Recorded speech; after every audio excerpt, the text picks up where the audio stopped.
কি ভয় লাগছে তো? একটা সময় কিন্তু আমি খুব ভয় পেতাম। আমি কেন, আমার মনে হয় আপনারাও ভয় পেতেন।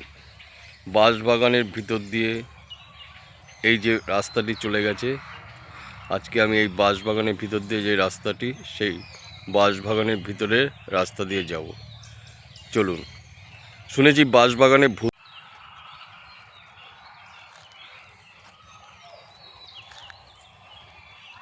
সাহস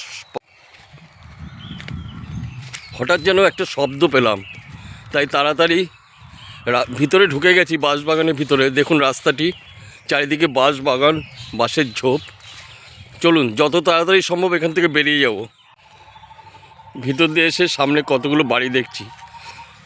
আর কোনোদিন আমি ঢুকবো না, সত্যি ভয় লাগছে, ভীষণ ভয় লাগছে। দুপুরবেলা ভূত দেখার সাহস নিয়ে এসেছিলাম, সত্যি আমি আর কোনোদিন দুপুরবেলা আসবো না। জানি না, হঠাৎ যেন একটা আলাদা পরিবেশ, অনেক বলা যেতে পারে অনেক সাহস নিয়ে বেরিয়ে এসেছি। আর কোনোদিন আমি আর বাঁশবাগানের ভিতর দিয়ে যাব না।